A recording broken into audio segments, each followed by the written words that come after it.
L'examen de ce jour par le bureau du CSE de la loi de finances 2022 intervient suite à la saisine du Premier ministre, chef de gouvernement Rose Christiane Osuka Raponda.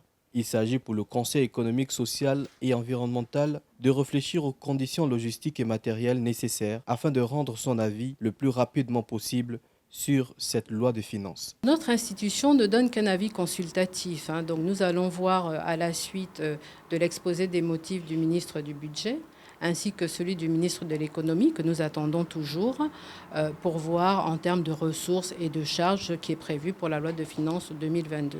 Le CSE a compétence sur tous les aspects du développement économique, social, culturel et environnemental du pays. De ce fait, il est habilité à étudier quasiment tous les aspects de la vie de la nation en devenant partie prenante sur des réflexions en matière de politique financière et budgétaire. Il collabore parfaitement avec le gouvernement sur cette question. Le gouvernement est tenu de répondre au Conseil économique et social, notamment à nos avis, 3 mois après la réception de ces avis.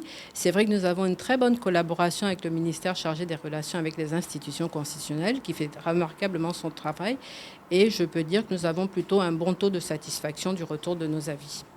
L'institution, au rôle consultatif, apporte son concours à l'État dans la résolution des problèmes économiques, sociaux et culturels. Le bureau est l'organe d'exécution du Conseil économique, social et environnemental. Il a tous les pouvoirs pour diriger ses missions, organiser et assurer le fonctionnement de l'ensemble des organes et de ses services dans les conditions prévues par le règlement intérieur.